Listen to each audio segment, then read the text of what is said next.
Bienvenidos al evento. Este es el Primavera Fest 2020. Es la segunda edición del Primavera Fest. La primera la hicimos el año pasado. Esta vez es online, por razones obvias. Bueno, como ya saben, hoy es el primer día del simposio, que tiene 4 días, que va a contar con la participación hoy de Fede Garrido, acá presente, en directo desde Egipto. Este jueves, la conferencia de Matías del Campo. El lunes próximo, Antoine Picón va a dictar una conferencia y el simposio termina el jueves de la semana que viene con un workshop de Federico Menichetti. Es un workshop cortito que va a durar lo mismo, entre 1h30 y 2 horas.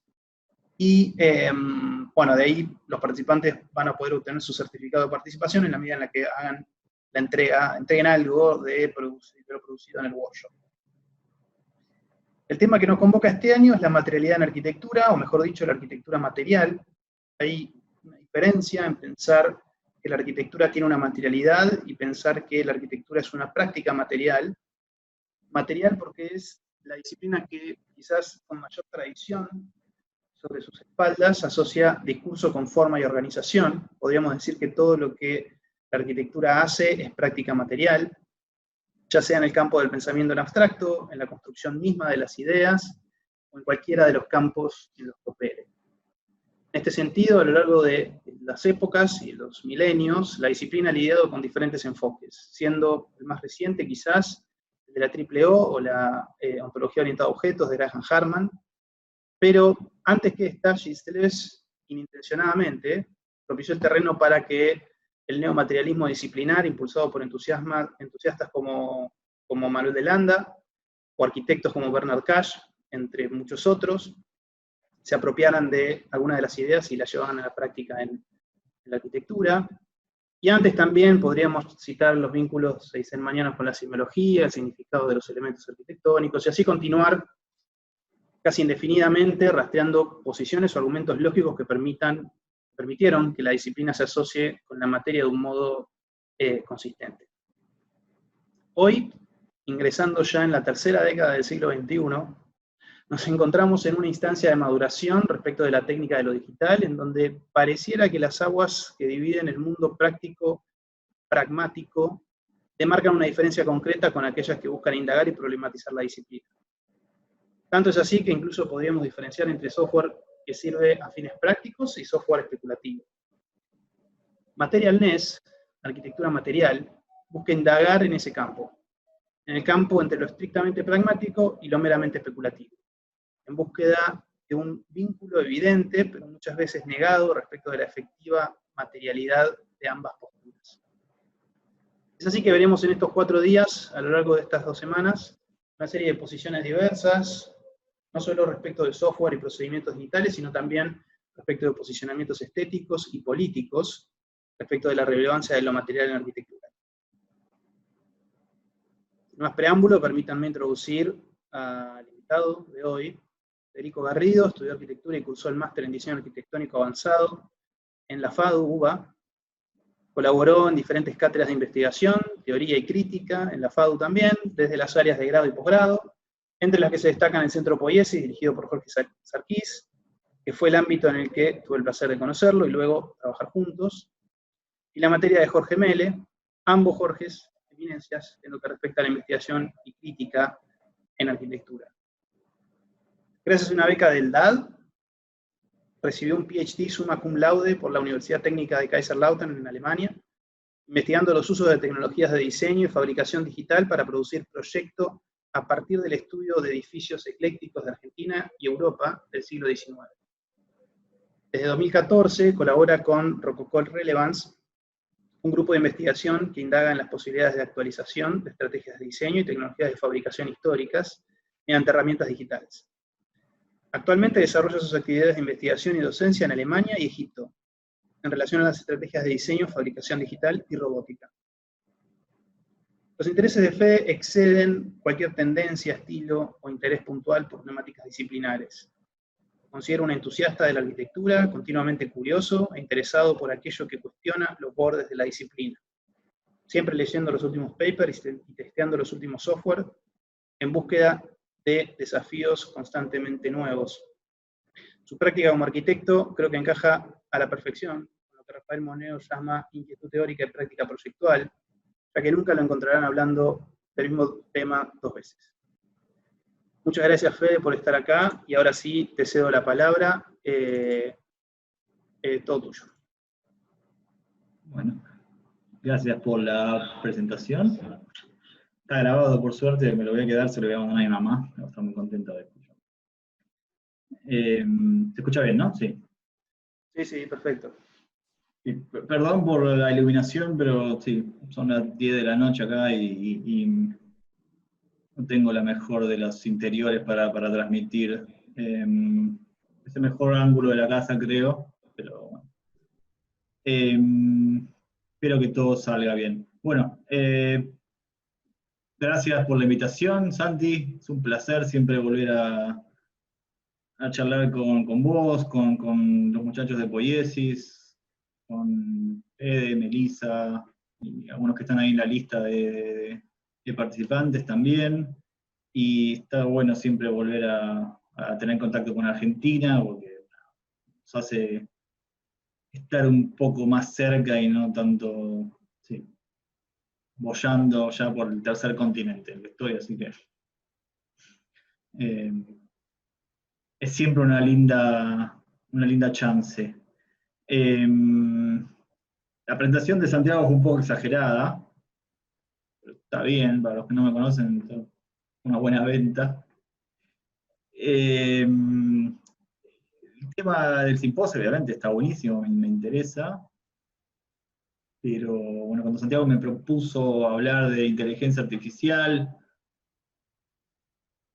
tuve mis dudas porque la verdad no me considero un experto, ni siquiera un usuario frecuente de esto. Es algo nuevo también, debe estar dando vueltas desde hace máximo 5 años, te diría, por lo que estuve investigando.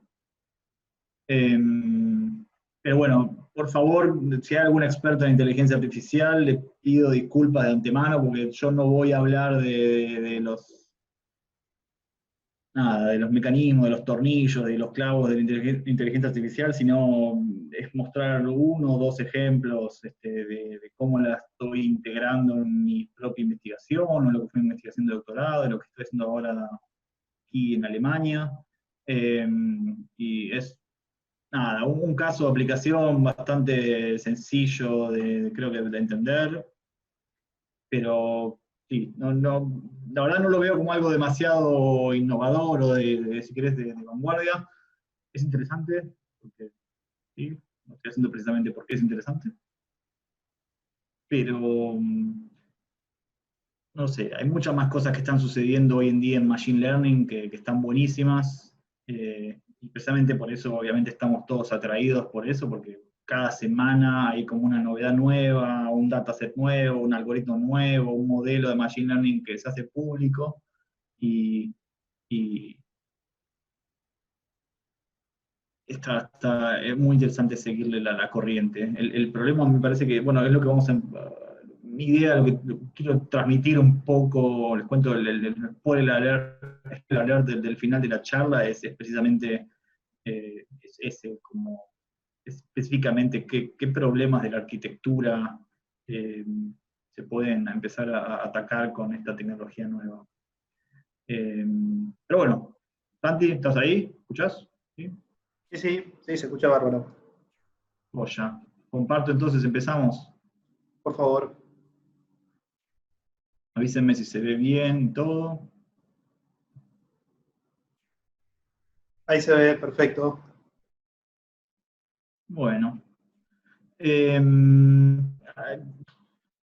Hace 10, 15 minutos nos conectamos con Santi para ver si conocíamos a alguien del público o a quién estaba orientada la charla, porque hay muchos de estos temas que la verdad los venimos como refritando desde hace ya unos años, en Poiesis sobre todo, con lo cual por ahí la gente de la maestría que vio las tesis, bueno, lo que fue la tesis de Fede Liachev, la de Santiago, un poco lo que estamos haciendo nosotros en las pasantías, por ahí van a ver incluso las mismas imágenes y los mismos temas, pero bueno, nada, para el público general supongo que por ahí es un poco más nuevo. Bueno, nada, Si quieren empezamos y no sé cómo es el sistema de estos simposios para ustedes, pero si tienen alguna duda, algo que no queda claro, por ahí se cuelga mi conexión o algo así, no se entiende, levanten la mano, o griten, o manden un mensaje en el chat o algo y lo repetimos. Total, estamos literalmente entre amigos. No quiero que tomen esto como una charla, como una lecture de algo, porque yo lo veo más como una charla amistosa y mostrarle un poco a Santiago y a ustedes qué estamos pensando. Bueno, este es un poco un diagrama medio polémico, pero que está bueno. Todavía no pude encontrar al autor, a quién se le ocurrió, no sé si fue un estudiante o alguien que no quise poner el nombre, no pude encontrar al autor, pero es interesante porque muestra como un camino bastante lineal entre diferentes procesos, paradigmas computacionales por los que pasó la arquitectura del siglo XIX. La modularidad empezó con mi modo de ver con Jean-Nicolas Durand. Después obviamente fue mutando en las prácticas modernas y construcción estandarizada, industrializada, etc. Pero para mí las herramientas, si querés, disciplinares, vienen del siglo XIX. Y también fue el tema de mi tesis, entonces tengo como ese sesgo, si quieren. Después, a mediados del siglo XX, irrumpieron las herramientas digitales, ¿no? Computacional, si quieren, en la arquitectura. Hará unos 20 años, como máximo, el paradigma paramétrico, lo que Patrick Schumacher llamó el parametricismo, y bueno, desde hace 5, 6, 7 años, inteligencia artificial. Podemos discutir 1000 horas este diagrama, pero lo que me interesa, al menos me llama la atención a mí, es que los últimos tres pasos de este diagrama sucedieron en mi generación. O sea, yo cuando empecé a la facultad dibujábamos a mano todavía, y estos 3 casos se dieron en los últimos 20 años. Lo cual es interesante, sobre todo en vistas a futuro. Bueno, hablamos de modularidad, no solo pensamos en temas de prefabricación o de construcción modular, sino en empezar a pensar la arquitectura en términos de módulos computables, literalmente de módulos tridimensionales, como desarmar una obra en pequeñas partecitas para intercambiarlas, alterarlas y volver a recombinarlas. Y eso, el pionero en esto fue, sin duda, Jean-Nicolas. Fines del siglo XVIII, principios del XIX, él propuso un curso entero de arquitectura orientado a ingenieros, precisamente entendían a la arquitectura, a grandes rasgos, lo estoy describiendo, pero entendían a la arquitectura como una serie de pasos, creo que eran 5 o 6 pasos, que incluían trazar ejes secundarios, y empezar a componer con elementos de arquitectura. Saltamos, si quieren, 150 años, y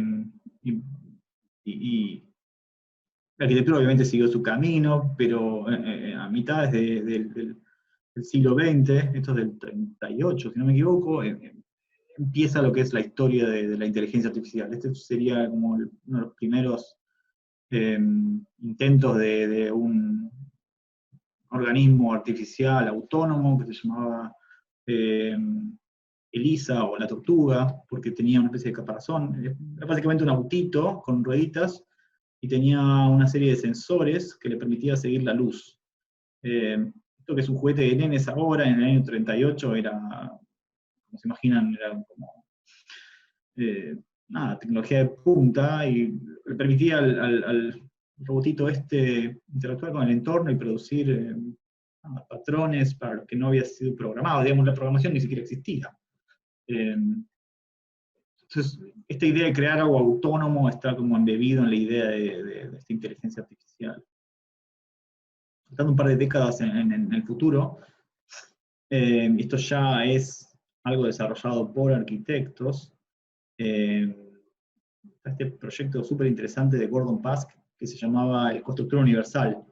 De vuelta, esto es como lo que escucharon Poiesis, por ahí escucharon mi tesis, la tesis de Fede, Liachevo, la de Santi, por ahí ya lo conocen 1000 veces.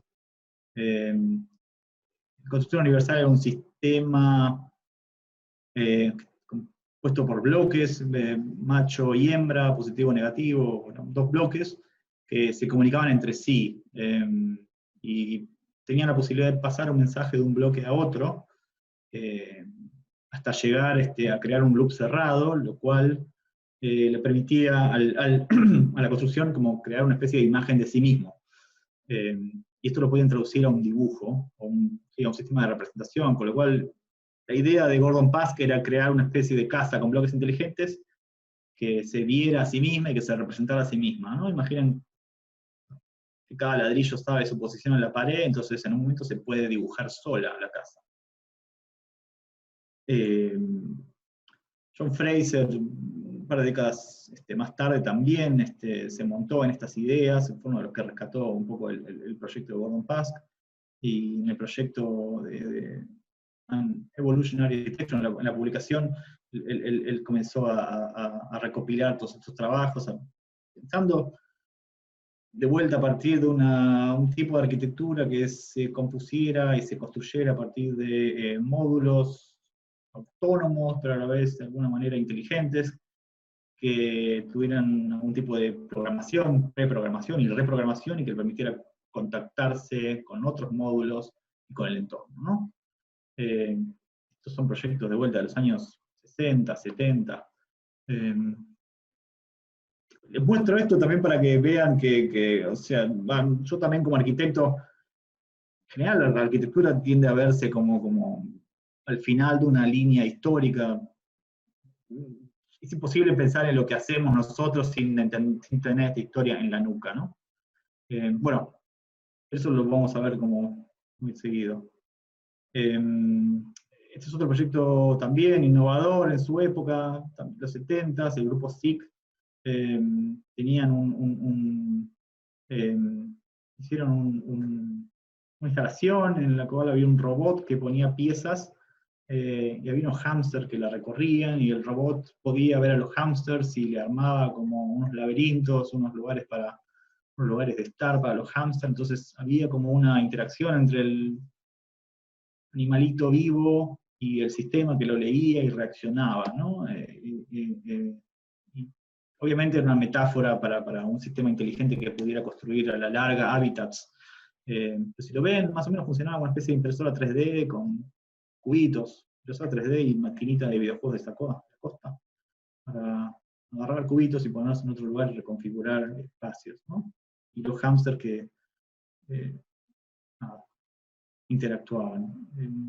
El problema de esto era el costo computacional que tenía, ¿no? Imaginen, esto es, no sé, 74, 75, creo que era, estaban algunas computadoras del tamaño de media pared, que a la larga es lo que termina frenando todo este avance cibernético, si quieren, cibernético de la arquitectura. La arquitectura fue pionera en esto, ¿no? Nuestra disciplina fueron los primeros que empezaron a pensar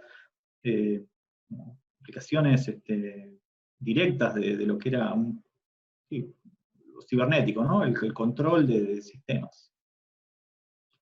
Este caso seguramente lo conocen los que investigan sobre computación, es el Urban 2, 3, 4 y 5 de Nicolás Negroponte. Nicolás Negroponte es el que dirige ahora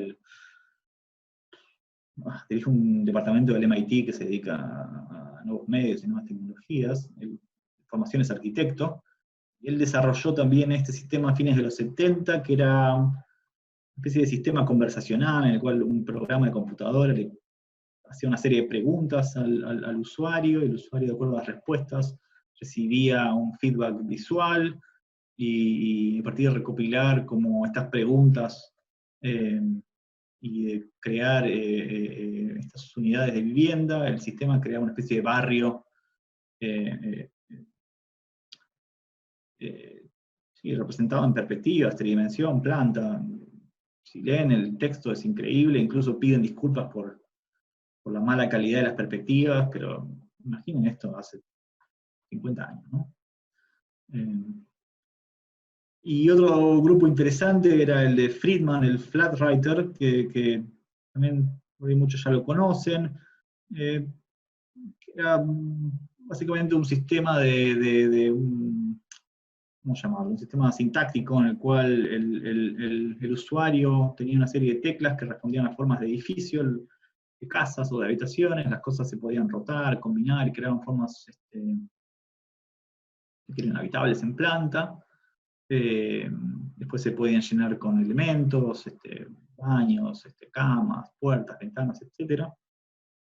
Cuando el sistema compilaba suficientes casos, se armaba una especie de mini barrio de viviendas. Bueno, a la larga requería algún tipo de interacción o input del usuario, que ya no definía información, como se quiere, en términos de conversación, como el Urban 5, sino que directamente tenía como un input directo de la forma. Y bueno, el Fan Palace es otro caso también, si quiere, de esta familia, de Cedric Price.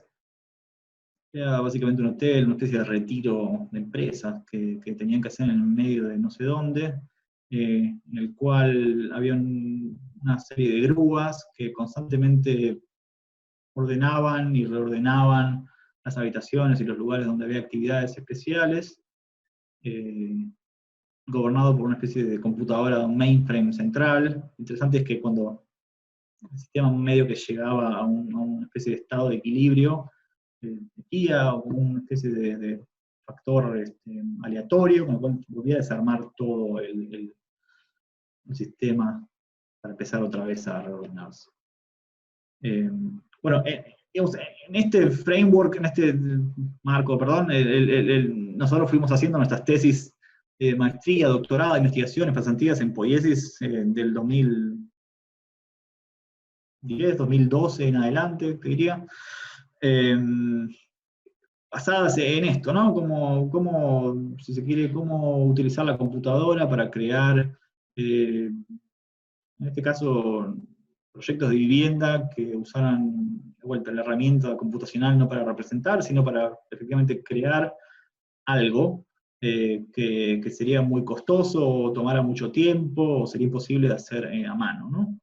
Usted conoce la tesis de Fede Liachev, va por este sentido, compilar una serie de habitaciones a partir de modos de agrupación, tipos de familia, como se dice, afinidad entre tipos de familia, entre la familia misma, entre los vecinos, etc. Y terminaba armando unos edificios con esta información. El caso de nuestro querido Santiago Miret, su tesis de maestría plantea también la creación de una serie de sistemas y subsistemas para crear edificios de vivienda, edificios en el sentido de, bueno, el proyecto de él creo que se llamaba 1000 edificios, o 1000 casas, 1000 edificios se llamaba, precisamente esto, ¿no? Explotar a la computadora como herramienta al punto de crear un sistema capaz de hacer 1000 edificios. Mi investigación en la cátedra de Poiesis iba también por un lado similar, a partir de analizar tipos de familia, afinidades entre los tipos de familia, dónde convenía poner jubilados, dónde convenía poner niños de edad temprana, con adolescentes, quiénes hacen ruido, quiénes no hacen ruido, quiénes se pueden llevar bien con otros, etc. Y a partir de eso, armar proyectos de vivienda colectiva, que era el tema que obviamente nos interesaba desarrollar en Poiesis. ¿Entiende? ¿Se escucha? ¿Todo perfecto, Santi? Excelente, sí, se escucha muy bien. Joya. Bueno, fast forward. Mi investigación de doctorado, empecé a trabajar con las mismas herramientas, pero para aplicadas en otra serie de problemas. Otro día discutiremos por qué la vivienda no es tan importante en Europa, pero empecé a interesar otro tema, que era cómo empezar a usar herramientas digitales para componer edificios a partir de cosas que aprendía de la historia. Yo investigaba edificios del siglo XIX, y me interesaba encontrar ciertas reglas compositivas o generativas en estos proyectos que podían entenderse a través de la lógica digital. Y a partir de explotar esa lógica digital, obviamente crear nuevos proyectos, ¿no? Entonces este era, por ejemplo, el edificio del Hotel Plaza. Esto está enfrente a Retiro, a la Plaza Retiro, ¿no? Y nada, tenía una lógica compositiva que podía explotarse, podía entenderse primero digital o paramétricamente, si quieren, después podía explotarse y crear variación. Bueno, lo mismo con otros proyectos del siglo XIX en Argentina, en París, esto es el Pino, también a partir de entender la modulación uno podía empezar a ver qué tan chico podía ser el pabellón, qué tan grande, etcétera, etcétera. Entonces acá, digamos, estos últimos proyectos entra de lleno el problema de la herramienta paramétrica, que es, si se puede traducir ciertos aspectos de la arquitectura, de la construcción en este caso, pero si ven la tesis de Santi o de Fede y Lachev, eran como aspectos del habitar, cómo traducirlo a parámetros y a algún tipo de regla algorítmica, para efectivamente producir edificios autónomamente, o proyectos, o en este caso muros rusticados, ¿no? Este era un poco un ejercicio, un warm-up, un precalentamiento que hacía, que era como codificar una columna, digamos, dórica, todos los puntos de la columna dórica, el equino, el astrágalo, los bases, el plinto, obviamente los capiteles, todas las partes de la columna estaban, se quiere, parametrizadas. Después, digamos, uno puede tranquilamente dejar a la computadora para que persiga variaciones con algún tipo de criterio. No vale la pena explicarlos ahora. Y parte de mi tesis era también explicar o tratar de entender de vuelta como edificios históricos o estrategias, en realidad estrategias de diseño históricas del siglo XIX, ver si era posible entenderlas a partir de una lógica paramétrica, luego desatarla, esa lógica, y empezar a producir cosas autónomamente, a veces con mejor resultado, otros con otros. Este era un caso también de plantas, de subdivisión. Las lógicas acá eran un espacio grande, que pasa a un espacio, si quiere, mediano, que a su vez se subdivide en dos chiquitos, que se subdividió otra vez en cuatro. Una especie de edificio que nunca terminaba de, una especie de subdivisión infinita, ¿no? En algún momento, digamos, por otras serie de razones, ahora vamos a hablar, me empecé a interesar por edificios más simples, como unidades más sencillas, y cómo generar habitaciones, por ejemplo, antes de generar edificios. Y encontré que una de las, digamos, la mínima unidad por la que me interesaba a mí explorar eran los templos estos circulares, ¿no? Se llaman los tolos, los templos griegos. Y a partir de ahí, con mi director en esa época que estábamos colaborando en Rococo Relevance, que sacó de la galera una exhibición en un pabellón de donde vivíamos en Aquisgrán, en Agen, acerca precisamente de estos edificios, si se quieren, circulares, y estaba obsesionado en ese momento en las técnicas de fabricación y cómo uno podía empezar a crear este tipo de formas a partir de simplemente la rotación. Esto es un comando de Revolve, si quieren, en 3D. Que lo interesante es que tiene como un paralelo en la vida real, en una herramienta medieval que es el torno, ¿no? Que es simplemente una forma que gira y uno puede empezar a calcar un perfil, y ese perfil, digamos, puede definir desde una vasija hasta un interior o un exterior. Cuestión que me empecé a interesar yo por estos pabelloncitos barrocos. Estos dos son de un arquitecto que se llama Jan-Joseph Kuben, de la ciudad donde estábamos nosotros, de Aachen, de Aquisgrán. En este pabellón fue la exhibición chiquita esta que hicimos. Nada, medio que me empezó a obsesionar con estos pabelloncitos de una habitación, entonces dediqué una parte de mi investigación, de mi tiempo, en empezar primero a recopilar edificios de planta central, o edificios o pabellones, o edificios chiquititos y circulares o radiales, y por el otro, bueno, redocumentarlos, ¿no? Y entender básicamente cómo estaban compuestos. Cada línea que ven, no sé, se llega a ver, es como una especie de línea, una simetría parcial o total. A su vez ven que los nichos tienen unos mini ábsides que también son simétricos. Parece interesante de vuelta por esta lógica medio fractal de tener ejes de simetría, ejes secundarios de simetría, ejes terciarios de simetría, etc. Me parecía que podían entenderse digitalmente, ¿no? O sea, digitalmente en el sentido de definir ciertas reglas y después que el edificio se hacía solo. Creo que también había algo de esto en el orden clásico. Una cuestión que me volví medio loco y terminé dibujando como 80, 90 de estos edificios, todos están como dibujados en AutoCAD, todos tienen como la regla, todos tienen como los ejes de simetría marcados. Entonces, luego de eso empezó como el trabajo de empezar a entender las reglas compositivas, si quiere, solamente controlar las repeticiones y simetrías y proporciones más que nada. Bueno, y empezar a producir pabellones con esas reglas. Entonces, a partir de ahí empezó también otra mini obsesión, que era desarrollar también una especie de sistemita paramétrico, primero más simple, después más complejo, autónomo, que desarrollara primero perfiles y luego plantas centrales de arquitectura, pequeñas plantas de pabelloncitos.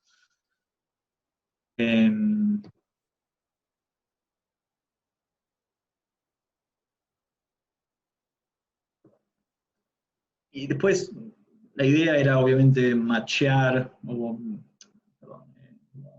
trazar paralelos entre los pabellones que yo generaba con mi sistemita, con los que realmente existían.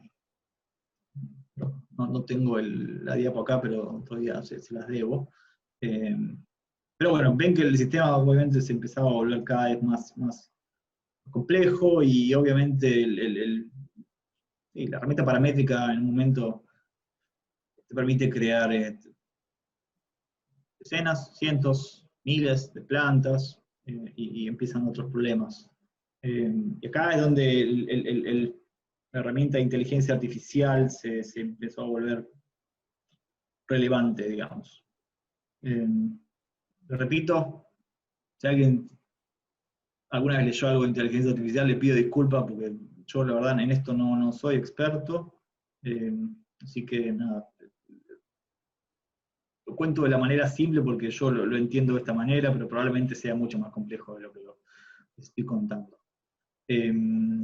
Bueno, a ver, inteligencia artificial es como el gran grupo de herramientas, tiene sus años ya, un señor Samuels en el 59 ya definió este grupo de herramientas como una especie de sistema que permite aprender del entorno y de sí mismo sin estar explícitamente programado. Medio vaga la definición, pero es válida porque aparte tiene su historia. Dentro de la inteligencia artificial hay como un subset de herramientas que son las de Machine Learning, que estas probablemente sean las que más escucharon hablar el público, ustedes. Machine Learning es las herramientas que es un método de entrenamiento que permite mejorar o aprender más progresivamente a través de datasets. Datasets son sets de datos masivos. Al menos en mi experiencia, uno necesita mucha información para que el sistema Machine Learning aprenda y generalice, que a la larga es lo que uno espera de estos algoritmos y de estos modelos. Y finalmente está el Deep Learning, que es como un subset de Machine Learning, que son las llamadas redes neuronales. La idea del Deep Learning es como imitar el modo en el que funciona el cerebro humano, que es neuronas, y cada neurona se dispara o no se dispara, y se comunica o transmite información a las neuronas siguientes, etc. Si quieren, todos los, no sé, los robots estos que caminan solos, o el robot el sistema de la computadora que le ganó al Go, al mejor jugador de chino de Go, que es una especie de tablero de ellos, usaba Deep Learning. Son herramientas de mucha complejidad. Machine Learning, digamos, según mi conocimiento al menos, hay tres tipos de, si quieren, de metodologías. Una es el aprendizaje supervisado, está el no supervisado, y está el reinforcement learning, que es como por refuerzos. El no supervisado es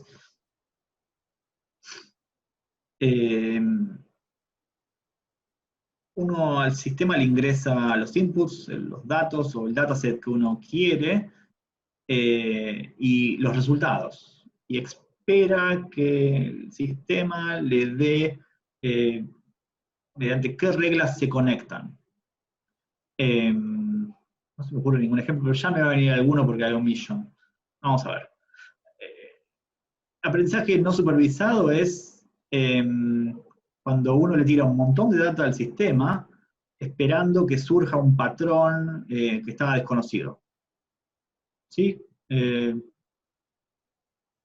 No lo sé. Supongo que le tirás el resultado de 5.000 partidos de fútbol con la información de temperatura, y el sistema de Machine Learning en algún punto descubre que con esos 28 grados los locales ganaron la mayoría de las veces.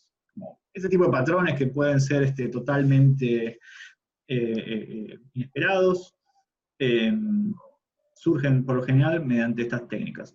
Hay un caso famoso, no sé si lo escucharon hablar, alguien analizó no sé cuántos miles de millones de compras de tarjeta de crédito en supermercados y se dieron cuenta de que la gente que compraba cerveza también compraba pañales. Entonces, si lo notan, en algún momento hay algunos supermercados que ponen los pañales cerca de la cerveza. Pero bueno, esos son un tipo de patrones que surgen a través de un supervised learning. Y el reinforcement learning es un sistema mediante el cual el sistema recibe penalidades o castigos en cada, si quiere, generación, a partir de si hace bien una tarea o no. Imaginen que, no sé, están enseñando a un robot a caminar, entonces cuando camina más de 1 metro sin tropezarse, les dan un punto, y cuando se tropieza, les quita 0.2 puntos. Entonces, nada, el sistema aprende que caminar mucho está bien y que caerse está mal a su manera. Digamos, el paradigma paramétrico, si se quiere, o el CAD incluso, está basado en este esquema simple, ¿no? El usuario define los datos de entrada y define los algoritmos, ¿sí?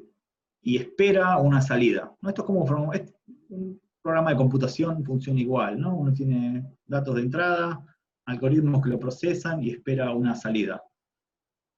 No sé, uno va en AutoCAD, dibuja tipea círculos 2, y el algoritmo hace que el círculo tenga radio 2, y la salida es un círculo de 2 metros de diámetro.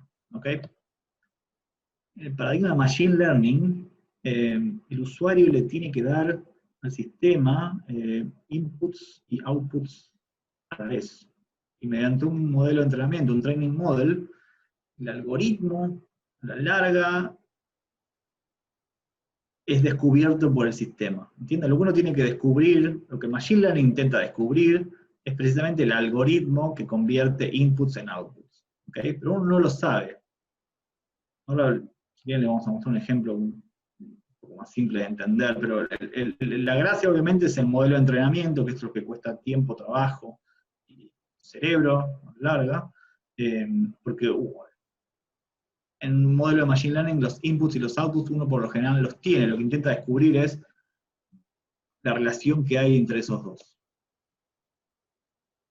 Entonces, volviendo al proyecto de los pabelloncitos, en un momento, de vuelta, SB, tenía un montón de pabellones, no sé, 200, 300. La idea era ver qué posibilidades de utilizar Machine Learning para hacer algo. La verdad, no tenía claro en ese momento bien qué se podía hacer.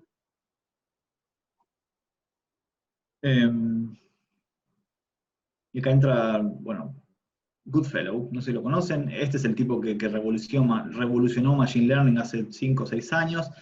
El señor este, trabajando para Google, inventó lo que se llaman GANs. GANs es redes adversarias generativas. El GAN tiene básicamente dos, si se quiere, robots, un generador y un discriminador. El generador crea imágenes a partir de nada, el aire, de ruido, y el discriminador tiene que decir si las imágenes que le manda son verdaderas o falsas. Entonces, el GAN necesita, por un lado, dataset, o en este caso son números escritos a mano. El generador genera garabatos, si se quiere, y el discriminador tiene que decir si esos garabatos son números o no. ¿Okay? Esto que parece una tontería, fue revolucionario, porque lo que hizo Goodfellow es convertir a los sistemas de Machine Learning e inteligencia artificial en algo creativo. Precisamente porque el generador y el discriminador, en cada, si quiere, generación, en cada pelea, se vuelven más inteligentes, ambos. A la larga, el generador termina engañando al discriminador. ¿Sí? Esa es la gracia del Machine Learning. Entonces, estos fueron los primeros, si se quiere, experimentos en redes adversarias generativas, que es una computadora crea, o sea, después de ver miles de caras, el generador genera algo que se parece a una cara, y el discriminador ya no puede decir si la cara es verdadera o falsa. ¿Sí? Y eso también sirve para lo que se llama Style Transfer, que es una herramienta que sí, me parece que la van a ver mucho también en arquitectura, porque es relativamente sencilla, no, pero al menos es sencilla de comprender, al menos, son estas transferencias de estilo, que es uno toma una imagen original, le aplica una especie si quiere, de referencia estilística, y tiene una imagen final. Y obviamente el discriminador, cuando ve la imagen del gatito este, no puede diferenciarla de Monet o de Van Gogh o de quien sea. Entonces, digamos, la da como válida, ¿no? Perdón por mi desconocimiento de la pintura. Y acá se vuelve a ver, sí que es divertido, interesante y a la vez medio peligroso, que es que ya, dependiendo del set de información que uno le dé al sistema de Machine Learning, de GAN, de redes adversarias generativas, la inteligencia artificial puede fabricar más de eso, literalmente, indiscriminadamente, porque de vuelta, el discriminador está entrenado, pero no tan, o sea, no tan entrenado como para diferenciar algo verdadero de algo falso. Entonces, no sé, este es un ejemplo que pueden buscarlo en internet, pueden hacerlo, es un generador de pizzas. Nada, sacaron 1000 fotos de pizzas en Estados Unidos, en internet, en lo que sea, y el sistema genera pizzas. Genera millones de pizzas, porque una vez que tienen el algoritmo para generar pizzas, el discriminador de vuelta ya no sabe cuál es la verdadera y cuál es la falsa, porque el generador se ha vuelto profesional en eso, si quieren. Esto es lo que se llama un modelo de Machine Learning, ¿no? Es un algoritmo que crea, en este caso, pizzas aleatoriamente. Como dije, dependiendo es exactamente el mismo algoritmo, dependiendo del tipo de información con el que se cuente al inicial, el dataset, el generador puede crear diferentes tipos de imágenes. En este caso es arquitectura brutalista, de vuelta. El set de entrenamiento le deben haber metido, no sé, 1000, 2000, 3000 imágenes de arquitectura brutalista, blanco y negro, triste, depresivo, si quieren, pero el generador crea infinitas imágenes brutalistas, y obviamente el discriminador las da como válidas. Volviendo a nuestro problema, a mi problema de los pabelloncitos, acá empecé a colaborar con una serie de unos ingenieros en Computer Science. Bueno, empezaron a decir, listo, perfecto, ¿cuántos pabellones tenés? Yo decía, bueno, 1000, necesito 2000. Le daba 2000, ellos me decían, bueno, necesito 7000. Así, en este momento tenía siendo 9200 y pico de pabellones. Pero lo interesante es que cada vuelta acá me parece que es lo innovador, ya no eran fotos de pabellones, sino que eran datasets para lo que se llama supervised learning, porque ustedes ven, yo tenía planta, taxonométrica y vista. Entonces ya no es una imagen random, como la de las pizzas o la de los edificios, sino que el set de datos está de alguna manera organizado. La computadora sabe que la columna 1 hay planta, la columna 2 hay isométrica, la columna 3 hay pistas, ¿no? Multiplicado por 1852. La idea era hacer una especie de, si se quieren, de instalación en su momento. La instalación iba a tener 10 por 10 metros de altura, por 3 paredes. O sea, eran 300 metros cuadrados de pabellones todos diferentes. No hubo dinero. Pero bueno, este es el modelo, se quiere, de inteligencia artificial. No vale la pena explicarlo porque tampoco entiendo demasiado de esto. En criollo, lo que el modelo que habíamos desarrollado hacía era, a partir de ruido, a partir de nada, del aire, el sistema podía crear una vista, podía crear una vista superior o una isométrica. Me gusta porque es el momento eureka. El ingeniero se va a las 3 de la mañana, le manda esto, porque acá, digamos, fue cuando se le empezó a funcionar el sistema, que ven que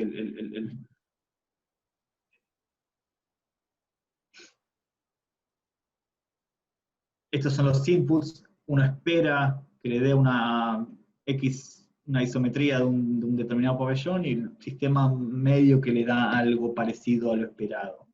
Yo sé que no es exactamente lo esperado, pero es lo suficientemente parecido. Ahí está obviamente lo creativo, si quieren, de la inteligencia artificial o de machine learning, que en este afán de generalizar, en algún punto aprende y entiende que esto es un pabellón. O sea, el algoritmo, la computadora, si quieren, el sistema, el modelo, ve un pabellón en esto, ¿sí?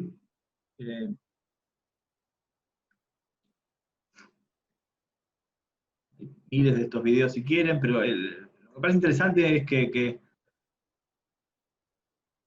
que cómo percibe realmente las imágenes del sistema, realmente cómo ve un algoritmo lo que hacemos nosotros. Y ahora eso es lo que uno tiene que entrenar para que aprenda solo. El chiste del machine learning es ese también, ¿no? Uno no tiene que darle todos los datos al sistema, sino que la gracia es que en algún punto el entrenamiento lo haga solo.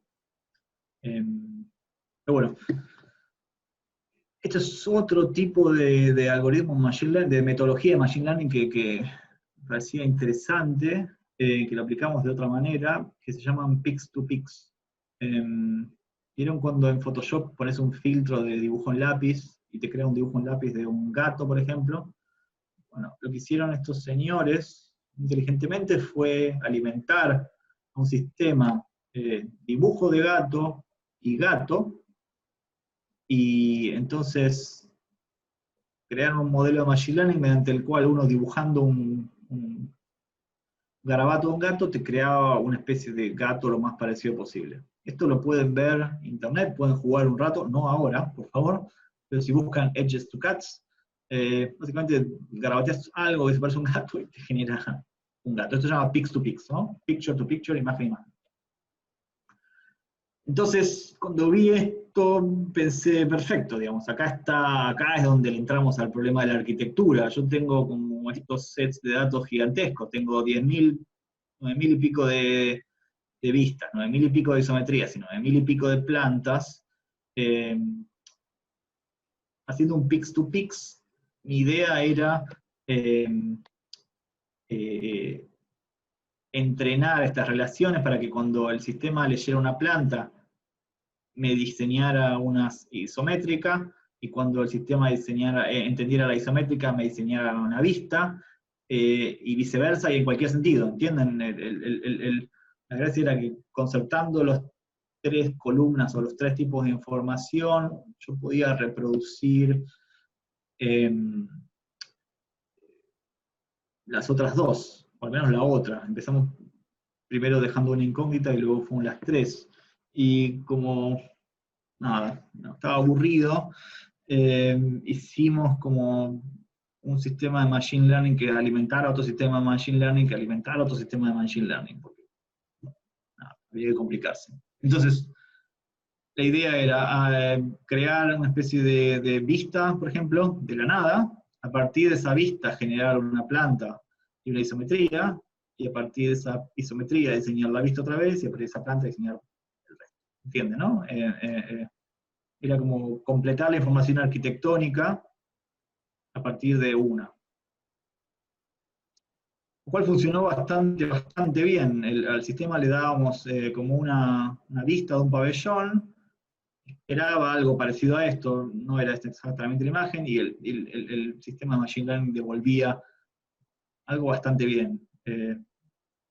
Los ingenieros tienen como una manera de calificar cada generación o cada imagen de predicción, digamos. Terminaba dando bastante interesante. Algo medio fantasmagórico y medio aberrante, pero nada, yo estaba fascinado. Esto me sigue pareciendo magia negra, digamos. No tengo otra palabra. Literalmente esto es algo que una computadora hizo por sí misma. ¿Sí? Es un algoritmo que se entrenó durante un día, ponele, y desarrolló, digamos, una isometría a partir de una vista. Entonces, nada, creamos una especie de modelo que generaba sí, vistas, axonométricas a partir de vistas, con bastante eficacia, obviamente con las limitaciones. Y después lo que hicimos fue retroalimentar ese sistema Machine Learning en otro para generar el resto de la información. Lo que encontramos es algo que los ingenieros todavía no pueden explicarme bien, pero es como, ¿se acuerdan de Inception? Es como un sueño dentro de un sueño dentro de un sueño, lo cual se produce una especie de pérdida de información progresiva, que tiene que ser como subsanada de alguna manera, todavía estamos encontrando de vuelta. Pero no deja de ser fascinante.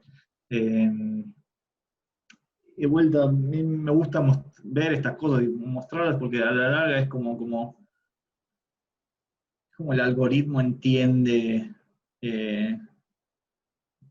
la forma, entiende la arquitectura, entiende un dibujo. Súper interesante que, bueno, lo van a ver supongo Matías del Campo en el próximo encuentro, pero él habla de alucinaciones, lo llama así, y los ingenieros de Machine Learning también le llaman así. Si se acuerdan, Google tenía como una especie de algoritmo llamado Deep Dreaming, y van en ese sentido. Pero bueno, a ver, como conclusión de esta parte, lo que les contaba era eso, ¿no? Hay ciertas cosas que el sistema genera bien, hay otras que las genera muy mal. lo que se observa en todos casos es que hay como una pérdida de información progresiva que no pudimos subsanar por ahora. Por ahí mañana inventar un algoritmo nuevo y lo solucionamos. Pero lo que me interesaba a la larga también era, por un lado, encontrar un problema arquitectónico que realmente fuera digno de solucionarse con la inteligencia artificial, y por otro lado empezar a encontrar como, a partir de entender cómo funciona la inteligencia artificial, que es el análisis de sets de datos grandes y conexos, y crear generalizaciones, si quieren, y a partir de ahí extraer algún tipo de algoritmo, regla o canon para producir más, para entender al menos lo que se produjo. Empecé de vuelta a ver en la historia temas como que me parecían similares. Entonces, cuando uno ve el problema de los órdenes clásicos, yo los entendía ahora en términos de dataset y de vuelta de datasets que por ahí eran un poco, que había varianza. Digamos que si uno ve las columnas dóricas de Palladio, no son las mismas que las de Perrot, que las de Serlio, que las de Vignola, que las de Camões, que las de Gibbs. Digamos, si bien están compuestas por unas proporciones que son más o menos parecidas, en ese más o menos es donde está, digamos, la individualidad de cada uno, y me pareció interesante empezar a entender ciertos problemas o temas, si quiere, históricos de la arquitectura a partir de esa manera. Entonces, volví a estudiar algo de órdenes clásicos, y de vuelta acá ven, por ejemplo, una comparativa de los órdenes composite, me olvidé el nombre, el compuesto, y ven, según Serlio, Vignola, Palladio, Camões, Perrot, Gibbs, Chambers, si ven, todos tienen una proporción más o menos parecida, de 1 a 9, algunos son un poquito más, otros un poquito menos, y eso es como un lindo problema que puede empezar a resolver un algoritmo de inteligencia artificial. Entonces, a partir de ahí, estamos trabajando en un par de modelos, primero para identificar columnas en edificios clásicos, y luego para traer la imagen, intentar clasificarlas, de qué orden son, a qué proporción corresponden, bueno, y acá de vuelta ustedes ven como yo estoy yendo como a la historia de la arquitectura, después al algoritmos de machine learning, luego a la historia otra vez. Ahora este es otro algoritmo que empezamos a incorporar, que es similar al Pix2Pix, al de los gatitos, ¿se acuerdan? Pero en vez de usar información, digamos, garabatos o información de usuarios, usa información, si quiere, etiquetada, labeled, se llama. En este caso, toma, por ejemplo, una fachada X de un edificio, identifica ventana, balcón, puerta, muro, cornisa, ¿ok? Y entonces, con estos dos sets de datos, que uno es como la imagen verdadera, ground truth, o lo que se espera realmente, y si quiere, la topología, la organización de esa imagen, el algoritmo de Machine Learning crea otra, ¿no? Que es distinto, pero es parecido, y ahí está obviamente también interesante, y acá es cuando el algoritmo es creativo. Toma la misma organización, hay balcones donde hay balcones, hay negocios donde hay negocios, hay muro donde hay muro, hay cornisa donde hay cornisa, pero no es lo mismo. Y en estas generalizaciones, de vuelta, es cuando el sistema se vuelve una herramienta interesante, al menos para la arquitectura. Entonces, empezamos a hacer ahora, estamos en eso, estamos entrenando, creando un modelo que reconozca columnas y que a la vez reconozca las partes de las columnas, el pediment, el basamento, desarrollo, remate, si la columna tiene estrías, si es lisa, qué tipo de perfil tiene, qué tipo bueno, a qué orden pertenece, etc. Y toda esta información la estamos codificando también en el nombre, en la imagen y en el nombre del archivo para crear, de vuelta, un set de información etiquetada. Entonces, cada columna tiene como este medio código bastante simple, entes, entablamiento, co debe ser de compuesto, ser de Serlio, ¿no? Capitel, compuesto Serlio, shaft, fuste, compuesto Serlio, basamento, compuesto Serlio, entablamiento de Scamozzi, basamento de Scamozzi, pedimento de Scamozzi, y esto de Vignola, ¿no? Entonces le damos al sistema las columnas canónicas, las etiquetas, y la idea es esperar que en algún punto primero genere sus propias columnas, que más o menos lo está haciendo, después que las identifique en proyectos históricos y que cree, digamos, columnas nuevas. Nos estamos extendiendo mucho. La idea de esto es obviamente no quedarse en la columna, sino seguir avanzando, en este caso, de vuelta, produciendo como unos mini templos. Es la manera, digamos, más simple de encarar el problema que encontré yo y que me interesa, que es estos espacios, templos monópteros, un solo espacio circular, los cuales hay bastantes también. Entonces, la idea es primero encontrar perfiles, simplificarlos, usarlos para producir este edificio. Como tiene sus errores todavía, pero la gracia, al menos lo que estamos encontrando, es de vuelta a producir estos sets de información que sean vistas, axonométricas y plantas, para producir otra vez estos mecanismos, si se quiere, de pix to pix, ¿no? Uno le da una planta y de ahí presume, perdón, uno le da una vista y de ahí presume, o proyecta una especie predice una planta y predice una sonometría, etc. Y como si fuera poco, estamos etiquetando la información para que el sistema también reconozca cuando una columna pertenece a Serlio, a Vignola, cuando es compuesta, cuando es totalmente artificial, cuando la forma es clásica, cuando no, etcétera, etcétera. Ya me extendí bastante, pero bueno, nada, estamos en eso. Parece que el principal obstáculo que tenemos en la arquitectura para los problemas de Machine Learning es que, al menos con las herramientas limitadas que tenemos nosotros, se nos es complicado producir los datasets gigantescos que estos sistemas requieren, ¿no? Porque fotos de pizza uno puede encontrar por internet sin problema, pero tipo, plantas vistas axonométricas de templos monópteros no existe. Entonces uno tiene que crear como estos sets, si se quiere, sintéticos. Interesante es que una vez que uno desarrolla estos sets sintéticos, el modelo entrenado puede extrapolarse a otro modelo. Y digo, esto es algo, de vuelta, ahí está también la robustez de Machine Learning. Cuando hablaba con el ingeniero con el que estamos colaborando, digamos, existe un modelo que predecía o que entendía los perfiles de los templos estos.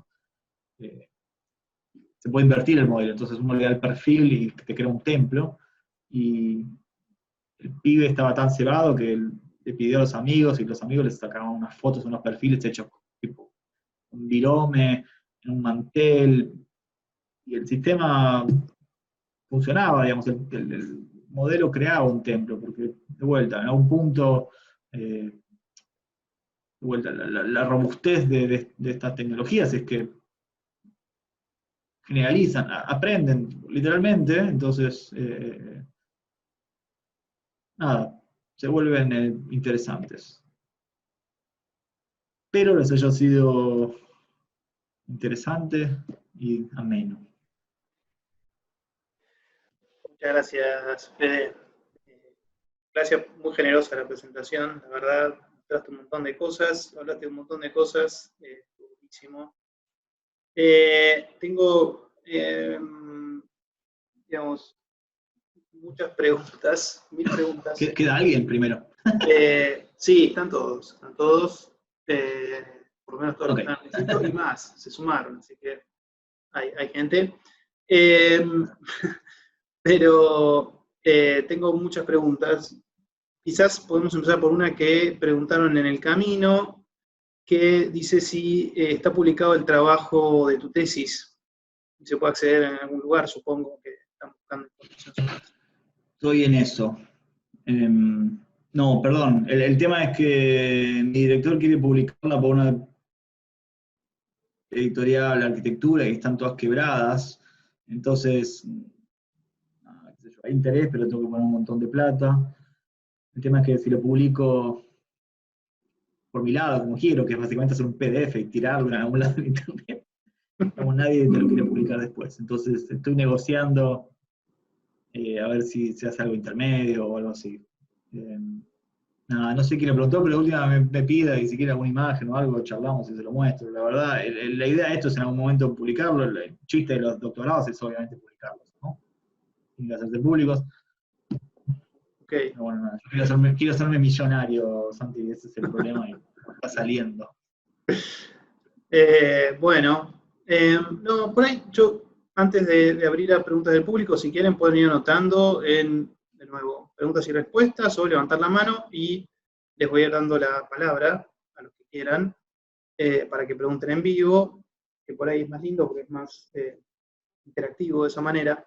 Pero, no sé, digamos, tengo muchas preguntas muy desordenadas, pero por ahí podemos empezar por una que es un poco más general, que tiene que ver con esto de que, no sé, seguramente la historia me demuestre lo contrario, pero pareciera, por lo menos desde la historia que empezaste a contar, desde la cibernética, y la otra vez estaba releyendo la entrevista que Greg Lynn le hizo a Eisenman respecto del Biocentrum, en donde, digamos, las computadoras se empezaban a usar en arquitectura de una manera aleatoria, sin un objetivo claro, digamos, sin demasiadas certezas, pero sobre todo la cuestión de la aleatoriedad estaba ahí, ¿no? Como era la posibilidad de manejar mucha información, generar algunas geometrías que de otra manera serían muy difíciles de hacer.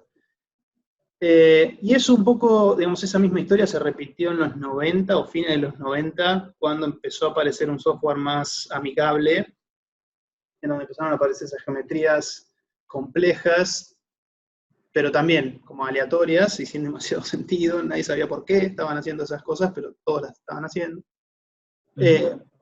Y ahora me parece que es como una vuelta a eso, como una especie de, digamos, otra vez estamos haciendo cosas que no sabemos para qué, aleatoriamente, generando mucha información, quizás más información que antes, digamos, cada una de estas etapas daba la posibilidad de generar cada vez más información.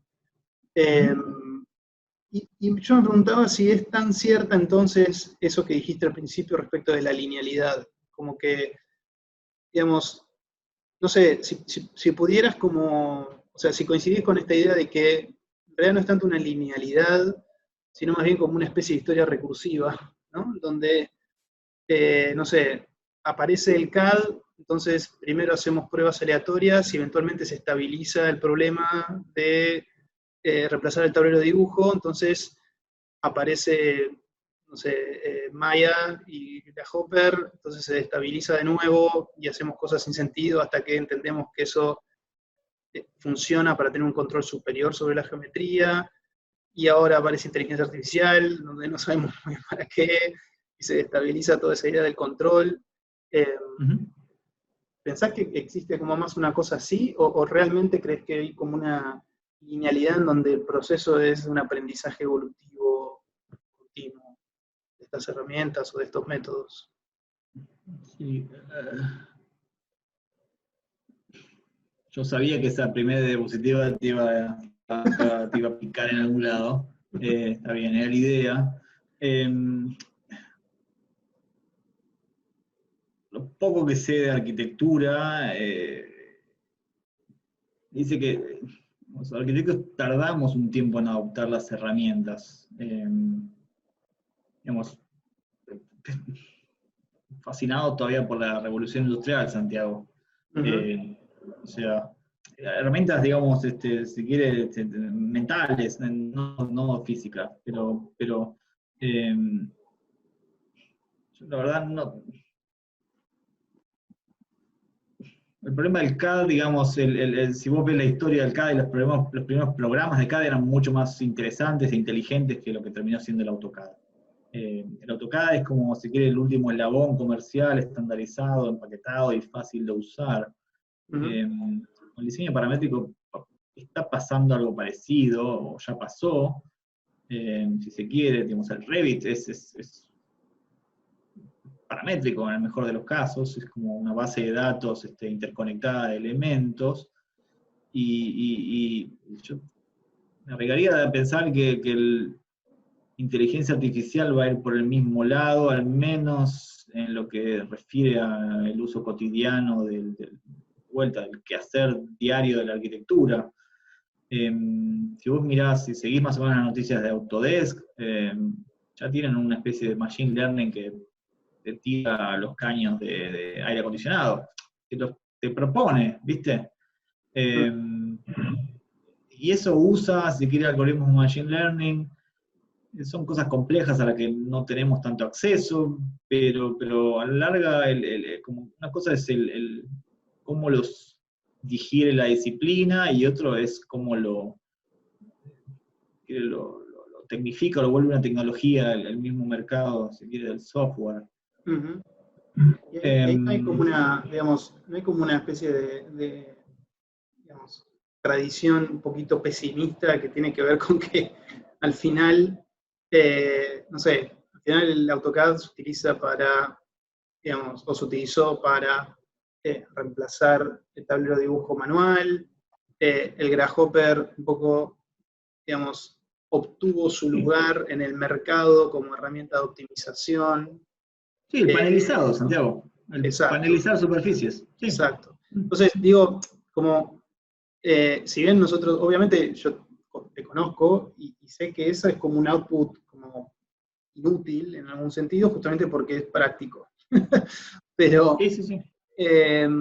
digo, no sé, porque a mí me interesa el hecho de que estas instancias evolutivas en el manejo material de los elementos de la arquitectura, en realidad lo que hacen es como construir otra capa de control sobre las cosas, ¿no? Como, no tanto más control, no tanto que nos permite tener más control sobre las herramientas o sobre los medios, sino que admite como otro plano de control, como pensar el control de otra manera. Entonces, digamos, en ese sentido, digamos, la pregunta sería, ¿qué otro tipo de control, digamos, nos está... O sea, eso en realidad es una pregunta un poco capciosa, porque a mí me interesa el problema del control, pero, digamos, suponiendo que es lo que habilita estas herramientas, ¿no? La posibilidad de tener un control diferente respecto del material de trabajo, o del mundo material el cual se involucra la arquitectura. Para vos, ¿qué plano de control o qué tipo de control nos está empezando a construir a partir de utilizar estos sistemas? Mira, yo lo empecé pensando de la misma manera que vos, porque nosotros venimos con el paradigma paramétrico, si querés. El paradigma paramétrico sí estaba, si querés, está basado en el CAD, en lo diagramático, Peter Eisenman, Greg Lynn, Zaira Polo, tipos que están obsesionados con el control. La verdad, después de trabajar un poco con estas herramientas al nivel casi amateur en el que lo estoy haciendo, el control es nulo, Santiago. Y es la gracia de esto, que vos tengas nulo control. Es literalmente una caja negra en la que el sistema aprende solo.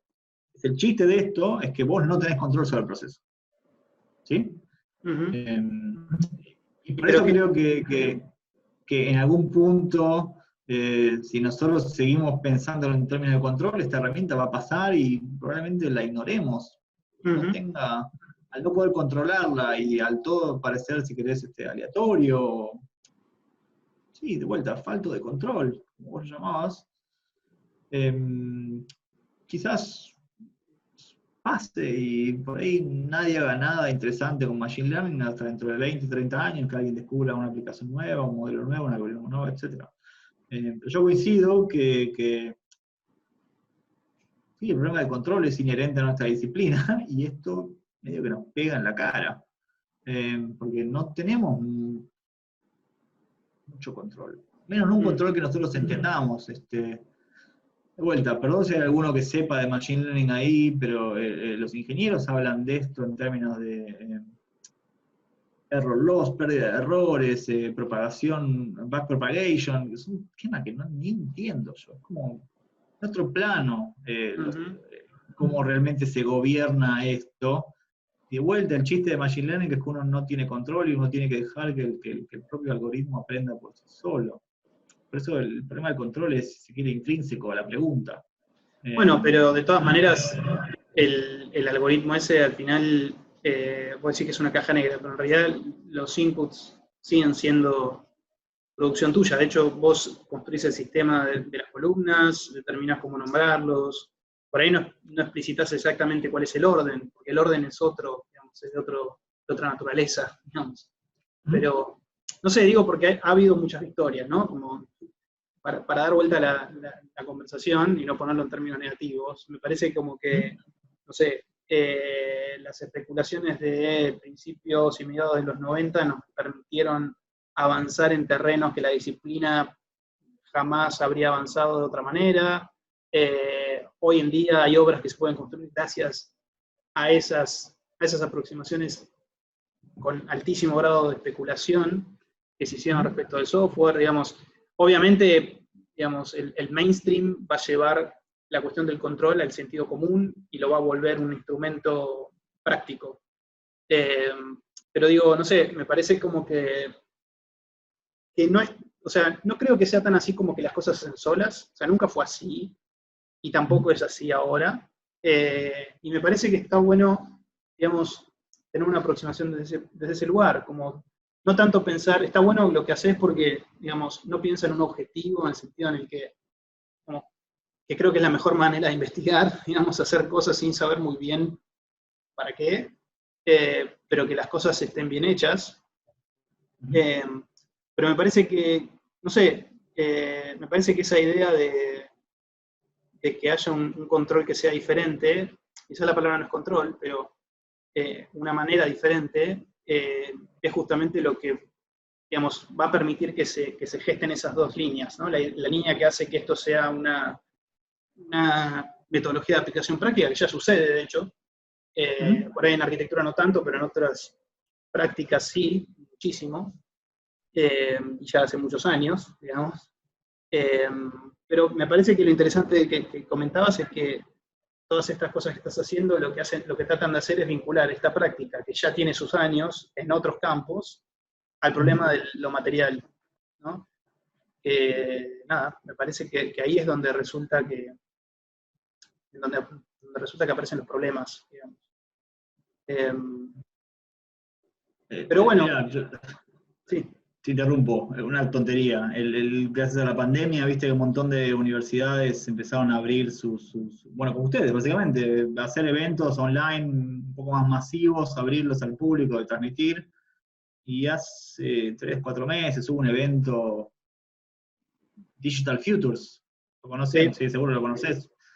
Y había unos paneles en los que discutían sobre inteligencia artificial y todos mostraban cosas recopadas, qué sé yo, y al final había un par de críticos y estaba Sanford Quinter, el tipo estaba en el escritorio así tirado, medio oscuro, y le preguntaron qué opinaba, y qué sé yo, el tipo dijo, a mí no me interesa nada de esto, porque realmente lo que él decía, para mí no cambia nada en términos de relaciones, si se quiere, de poder o de control en la arquitectura, como vos lo decías, no cambia ningún paradigma, no propone una manera nueva de hacer una arquitectura, no propone una manera nueva de mirar la arquitectura, entonces el tipo partió todo el panel al demonio bueno, en un minuto, pero a la larga, a ver, Peter Eisenman hizo lo mismo con el paramétrico, ¿entendés?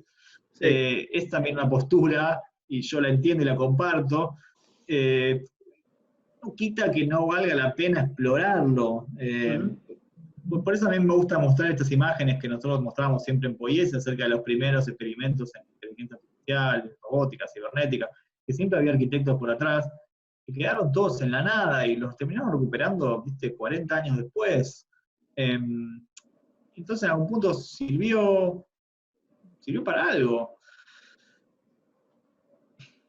Predecir qué va a pasar con esto, si va a ser útil, no útil, es medio jugar a la ruleta. Por ahí, Bueno, mañana sale el manifiesto Machine Learning arquitectónico, como fue el manifiesto paramétrico, y nos termina volando la cabeza a todos. sí, también la idea de lo útil es un poco ambigua, ¿no? Como, digamos, si se vuelve útil es un problema también. O sea, lo interesante es justamente que no sea tan útil en los términos prácticos en lo que resultó siendo útil el parametrismo o el parametricismo. Claro, pero no quita tampoco que la discusión que sacó Schumacher con el manifiesto paramétrico, los libros de autopoiesis y todo lo que surgió después de él, la verdad, terminaban empujando la arquitectura. No sé si hacia un buen lugar es un mal lugar, no importa, pero la sacaron de un lugar, la llevaron a otro. Me parece que es lo que vale la pena. Sobre todo con herramientas que ya de vuelta están al alcance de la mano. Todos los experimentitos que mostré de la pizza y de los edificios brutalistas. Bueno, Fede también supongo que él el workshop de él va a hacer con eso. Son herramientas que están online, disponibles, libres. Me parece que lo más interesante de esto es que casi no hay derechos de autor, no hay copyright en esto, ¿viste? Facebook sacó un algoritmo para convertir fotos de personas en modelos 3D. Autodesk acaba de sacar un dataset de objetos en 3D con los procesos morfogenéticos. Tipo, hay un vaso, ponele, y Autodesk tema del modelo del vaso, pero también el perfil y la operación de rotación. Como lo bueno de esto es que todo esto se está haciendo público mucho más rápido de lo que yo esperaba, con lo cual las posibilidades de que se hagan cosas interesantes no aumentan. ¿Qué surgió para la arquitectura? Mira, acá hay unos comentarios, no son exactamente preguntas, pero yo te los hago, son comentarios que hacen los asistentes. Fiorella, por ejemplo, dice, el control que está a nuestro alcance en este sistema está dado, creo, por la precisión del análisis de los inputs, Cuanto más estudio y parametricismo, mayor control, entre comillas, o entendimiento de la cuestión. Bueno, creo que es un poco lo que comentábamos recién, respecto de que, digamos, no es algo que se hace solo, ¿no? O sea, que hay un trabajo que es como una especie de control lateral o algo así. Magdalena comenta también y dice, pareciera que sea un tipo de control más sensible, entre comillas, no se acuerda del robot sensible, de hace unos cuantos años, porque se basa en apariencias, imágenes y no en realidades o geometrías y reglas como lo paramétrico. Algo así como sensible respecto de un sentido, en este caso visual. Sí, eso es súper interesante porque a diferencia de lo paramétrico, bueno, paramétrico también proponía una estética, si se quiere, que a la larga fue lo que terminó, me parece, ganando, ¿no? Estas superficies en doble curvatura, panelizadas. Y esto supongo que también Matías del Campo, que es el experto en este tema, lo va a hablar, que a la larga el Machine Learning está proponiendo una especie de estética medio alucinógena, del glitch, no sé bien cómo llamarla, y no sé realmente si eso se puede traducir en arquitectura física y no solo en imágenes, pero nada, definitivamente tiene un sesgo estético, me parece. Y sí es sensible, porque de vuelta, esto me costó un montón a mí, pero no vean esto como una imagen, tienen que ver esto como en los ojos de una computadora. Para una computadora esto es un edificio brutalista, cosa que nunca pasó antes en el paradigma paramétrico, si querés. El modelito de Grasshopper nunca era, si se quiere, consciente de sí mismo o de lo que estaba haciendo. Yo creo que hay una cosa linda de todo esto que estás planteando, que tiene que ver con la reafirmación de la arquitectura como una práctica de la representación, como ¿no? Una reafirmación de que la idea de arquitectura, e incluso una puesta en crisis de eso, porque es como que a lo largo, o sea, desde Alberti hasta acá, todos estamos de acuerdo, entre comillas, que la arquitectura no necesariamente se construye, sino que es una arquitectura, una práctica que se dibuja, que se representa, que tiene su técnica, etc., ¿no? Pero esto, digamos, es como, es como una especie de reafirmación de eso, donde ni siquiera sabemos si el output que se produce a partir de estas metodologías efectivamente es algo que necesariamente se tenga que construir, digamos, ¿no? Es como una especie de exploración en el campo de la representación que plantea sus problemas.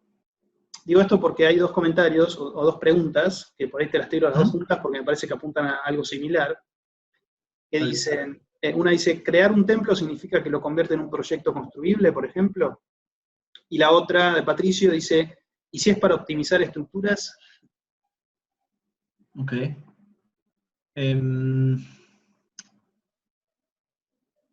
Crear un templo,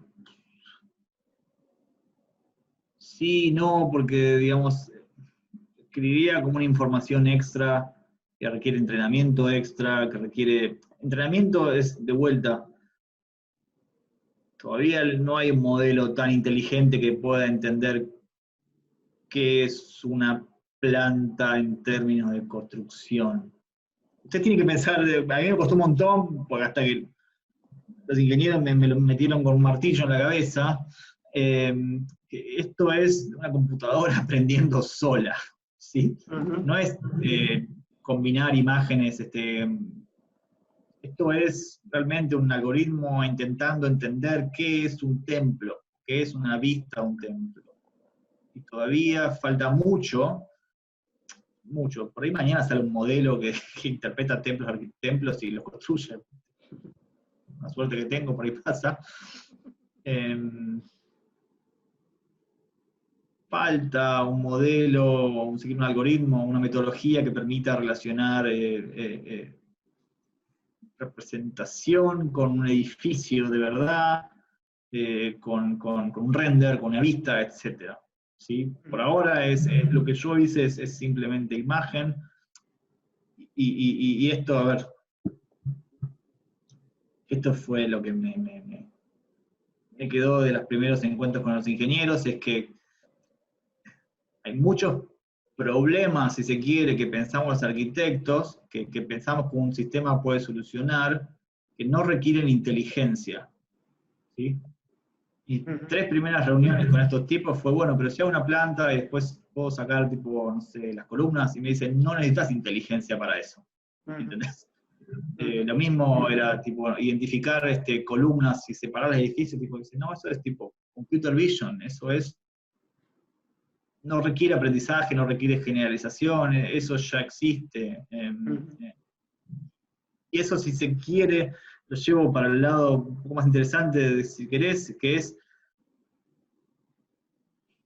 yo me acuerdo que hace unos años Jorge Sarkis organizó un seminario, un simposio que se llamaba Conocimiento en Arquitectura, ¿te acordás? Sí. Y a la larga, a raíz de esto, tenemos que empezar a pensar nosotros qué es aprender arquitectura, qué es un conocimiento en arquitectura y qué es inteligencia aplicada a la arquitectura.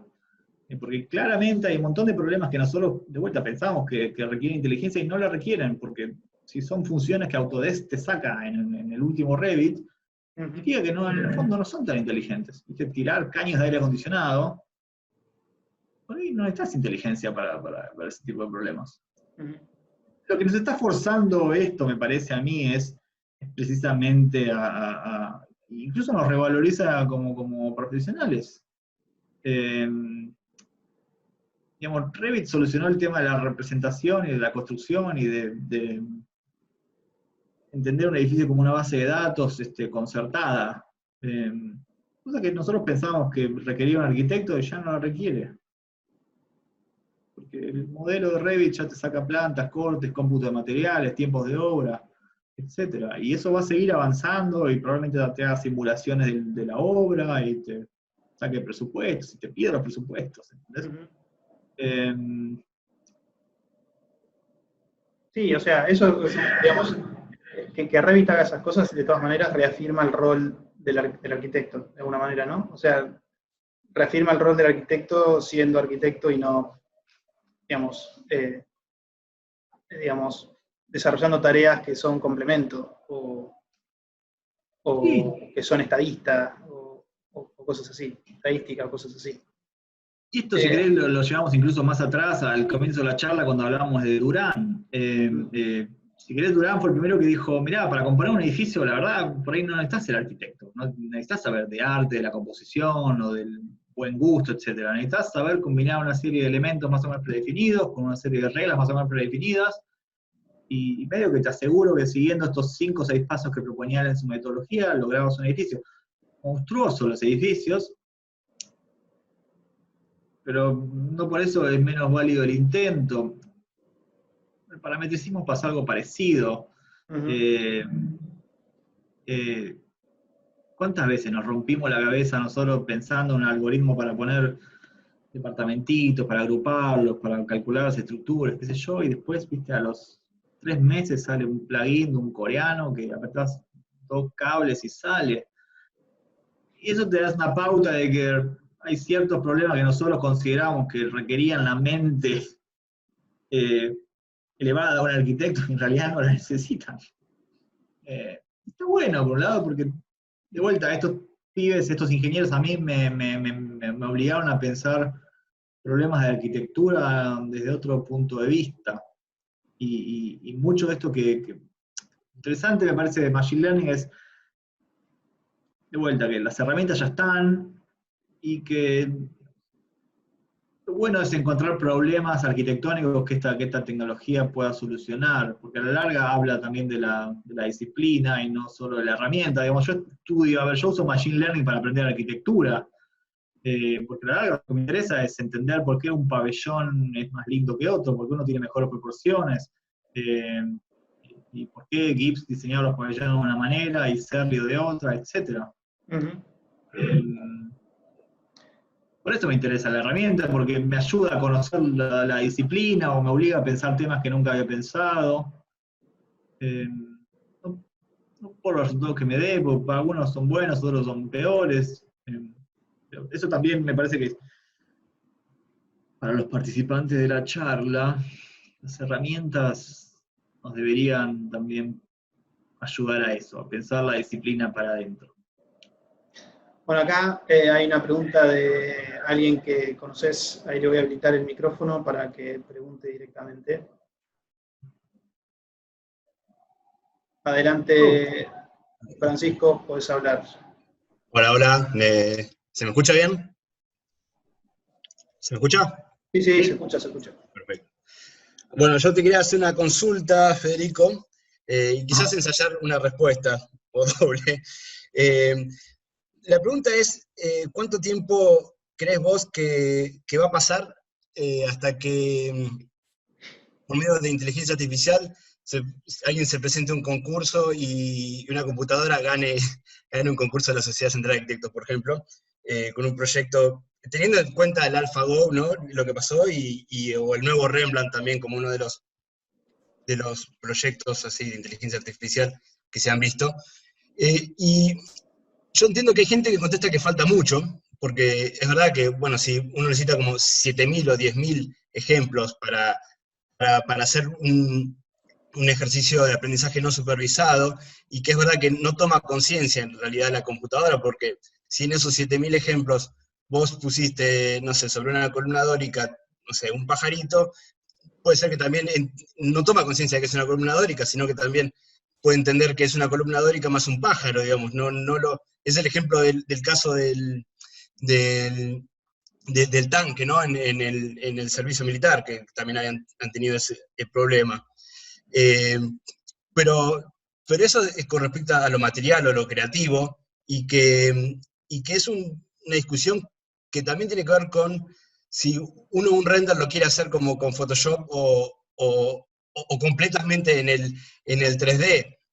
digamos, si uno hablara solo de lenguaje, como podría ser el nuevo Rembrandt, o como podría ser el estilo, que uno puede hacer un cuadro estilo Van Gogh, uno podría tranquilamente agarrar los 100 edificios construidos de Le Corbusier y hacer un edificio estilo Le Corbusier, estilo, no sé, incluso arquitectos no estén muertos, y engañar al sistema y que la gente piense que, bueno, este es un proyecto hecho por Álvaro Siza y darle el premio a eso que en realidad está hecho por inteligencia artificial. Para eso no debería faltar mucho. Mira, Esa sería respecto al concurso del SCA, te diría que depende del jurado, ¿no? Primero. Y después, de vuelta, no son problemas que requieran inteligencia. Supongo que la mayoría de los participantes son más chicos que nosotros, pero ¿te acordás que cuando, no me acuerdo si Jorge o Nanette, que participaban en el SCA como jurados o organizaban, nos contaban que un par de veces se presentaron arquitectos con dibujos como los de Clorindo Testa, y alguno ganó. ¿Te acordás de esas anécdotas? Sí, obvio, por eso lo preguntaba. Y lo del Malva también tuvo algo de eso, si se quiere. Eso siempre está, y no sé si está mal tampoco. El tema es que si una persona tiene un algoritmo de inteligencia artificial para crear un edificio, probablemente otros ya lo tengan y 10 ya lo tengan. Es como inflacionario esto de alguna manera. Si uno tiene AutoCAD, al mes lo tienen todos. Ahora no sé que en algún punto si esto va a reemplazar. También pierde un poco sentido el concurso, si pones una computadora a diseñarlo, por ahí es el último día. No sé. Imaginé este argumento llevado al extremo, como al drama que es hacer un concurso, sumarle tipo el algoritmo que te tira cosas que no esperás. La verdad no sé, pero de vuelta, ustedes son muy chicos para recordar, pero en un momento hubo una discusión seria sobre si los renders deberían ser fotorrealistas o no, porque mentían, y una especie de engaño al que la obra nunca le podía hacer honor, si quiere.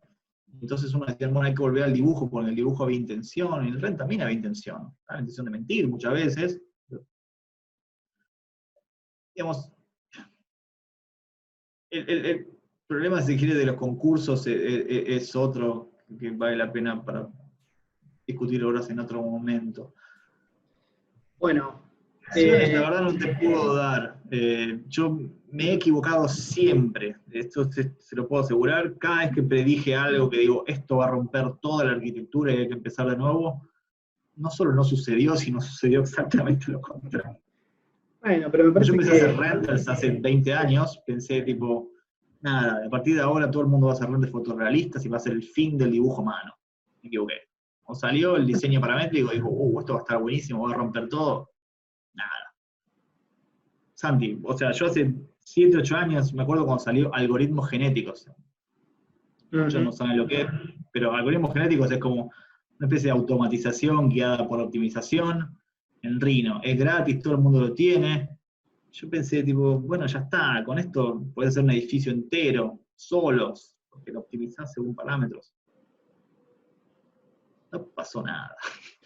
No, o sea, a mí me gusta ser un poquito más optimista, y en realidad me parece que no tiene tanto que ver con que se generan grandes revoluciones, o sea, son instancias para pensar problemas disciplinares, y siempre y cuando sirvan para pensar problemas disciplinares, son válidas, digamos, o incluso para traer a la disciplina problemas que no son disciplinares. Pero digo, me parece que lo de ganar concursos o lo de establecer una metodología que permee o lo que sea, me parece que nunca va a suceder en términos de una apropiación inteligente, para la redundancia, de la herramienta, porque digo, miles de concursos los gana gente que sabe hacer renders, gente que usa Grasshopper, gente que, qué sé yo, usa Maya, digamos. Y eso no quiere decir que sea buena arquitectura, ni que estemos haciendo las cosas bien. Digamos, me parece que estos momentos en los cuales estas metodologías se están explorando son los más fructíferos y son los que eventualmente años más adelante van a ser repensados y traídos de vuelta. ¿No? Como no es necesario ser revolucionario para eso. Ahora que lo nombraste, o sea, me asusta más porque lo creo más probable es que usen algún sistema de inteligencia artificial para decidir un concurso. Tipo, para limpiar la primera vuelta, ¿viste? Tenés 300 entregas y limpiás 200 de un saque con un algoritmo. Eso me lo veo venir, si querés. Porque incluso me parece simple, porque de vuelta le pedís a todos los concursantes que entreguen un determinado formato, si querés incluso BIM, y con un algoritmo podés limpiar a los que se pasan de presupuesto, a los que la obra tarda mucho, o a los que tienen... Sí, habría que ver cuánto de arquitectura tiene esa discusión, ¿no? Porque quizás esos parámetros no tienen mucho que ver con la arquitectura, sino con cuestiones que hacen a la... ¿no? Como cuánto sale una obra o esas cosas que son como más periféricas, sobre todo en un concurso. Y bueno. Pero bueno. ¿Cuántas veces nos han volado a un concurso porque hacíamos unas cosas chinísimas? Siempre. Eran inconstruibles. Bueno, Fede, ya estamos alcanzando las 2 horas de conversación, así que nada, me parece que estaría bien ir cerrando. Por mi parte, no tengo más que agradecerte, hay varios agradecimientos en el chat de los participantes. Y nada, agradecer también a los que se sumaron en Zoom, a los que vieron esto en Facebook, y renovar la invitación y el recordatorio de volvernos a vernos el jueves. Yo no voy a estar presentando, va a estar presentando Fede Menichetti, el profesor también de la maestría en investigación proyectual, y vamos a estar teniendo la charla de Matías del Campo, que es profesor en Estados Unidos, estudió y enseñó gran parte de su vida en Viena, y es una de las personas que está como investigando más a fondo todos estos problemas que Fede nos presentó, desde otras ópticas, ¿no? Por supuesto. Pero de nuevo, Fede, gracias por... Es mucho más optimista que yo en eso, seguro. Va a estar bueno. Yo creo que tu discurso es menos optimista que las cosas que haces. Cosas que haces son muy optimistas, son muy positivas y con mucha visión de que las cosas pueden llegar a ser esto, y son esto, digamos, no hay nada que esperar. Me parece también ese es otro mito, ¿no? Como, no es que en el futuro, no sé qué, me parece que ya está, es esto, obviamente va a haber cosas cada vez más precisas, si se quiere, pero me parece que ya hay algo muy importante que está sucediendo. Digo también para sacarnos eso de que siempre estamos esperando algo, ¿no? Como que lo digital en algún momento va a ser no sé qué, me parece que ya estamos en condiciones de decir que hay cosas muy valiosas ahora.